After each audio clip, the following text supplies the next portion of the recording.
What is going on, guys? I got a customer's old, I believe that's an 86 Dodge W350, of course, dually, big old flatbed. This was a big old girl back in the day. Technically still is. But I want to do kind of a neat little video. I guess this truck was like a barn find, and I don't want to lie or anything, but I believe they said it had been sitting for quite some time. And if you look right here, man, that's like the old bias ply tires. And then there's a lot of evidence where there was like some nests of squirrels and stuff. The windshield wiper cowl, when I removed it, you know, the Dodge got the plastic bushings. All the linkage had just fallen to the bottom, was laying in there. But I'll show you something else kind of cool. One of the headlights, you could probably put a fish in there. So she'd been sitting for a while. But to try to make a video that could be kind of helpful for some of you guys is that are messing with these old Dodges. This particular one, he had a gentleman install an alternator, and the system still wasn't charging. And then they went ahead, and if you look on the back firewall, you'll see they put a new voltage regulator on, and the system still wasn't charging. Now I showed up, and I thought maybe the alternator was bad. I tested it, and I wasn't getting anything. So we actually swapped it out again, you know, because it was under warranty.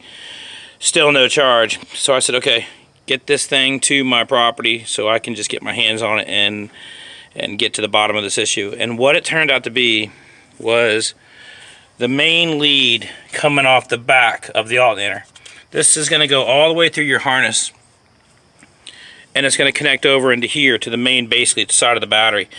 Over the years, it developed a dead short in the harness.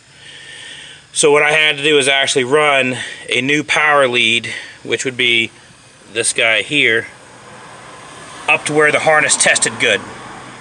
Now I know the right thing would be, hey, you know, just go get a new harness. Well, not everybody's got that kind of money. Not everybody wants to spend that much money. This is not a restoration. What this is let's make this truck dependable, and let's make it just, you know, a good drivable truck. So now we got the alternator charging, all kinds of stuff. They had to put a new wiper motor on, again, all new linkage, the bushings and so on. The next problem I was fighting was the gauges on the dash. So I came in here, and none of the gauges are working except for the speedometer. Oh my God, matter of fact, look, the headlights didn't even work. All kinds of little wiring issues. And if you know these old Dodges, you can feel free to email me if you're fighting on one. Now we got headlights and all that good stuff. Good deal. By the way, if you have an old Dodge and you don't have headlights, test the dimmer switch or the high beam, low beam switch on the floor. In this case, that was it.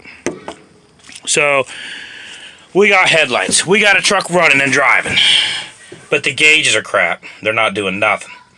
So what I did was, you look over here, I went ahead and installed a set of Bosch triple gauge oil pressure, water temperature, and of course volts.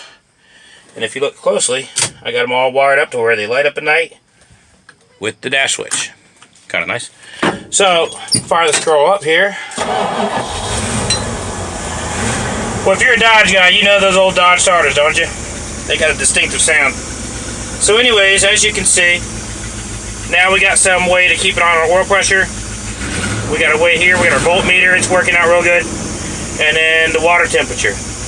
These were probably much more dependable than the factory Dodges anyway. So if any of you guys got the old Dodge truck or anything, and you're wanting to do a little make it drivable every day, don't trust those gauges. Those clusters are terrible. Just go ahead and put them in here now. I don't know if later he's going to want to put a radio in. This truck was a radio delete, so I've got him sitting here now. But I left enough wire to where they can be easily relocated down here if he chooses. So with that said, made a lot of progress. This truck's taken a lot of like look, this evening, it's kind of late, many afternoons chasing down small little issues and stuff, but it's come a long ways. It's almost drivable, almost. Today I did find one small thing, and I don't know if I can show you, but look at this. Look at the wiring going to the distributor. Look at that. It is just the worst. I might have enough wire there. I can maybe solder it, but you definitely can't even crimp connect that. I don't know who did that there, but that's definitely, that'll leave you on the side of the road. So, a few other little small things to tidy up. Again, this is not a restoration. This is not, you know, hey, it's a 57 Chevy and let's make it badass. This is, hey, this is a badass old Dodge truck and let's make it running. Let's make it drivable. Let's make it dependable. So, you guys have a good one.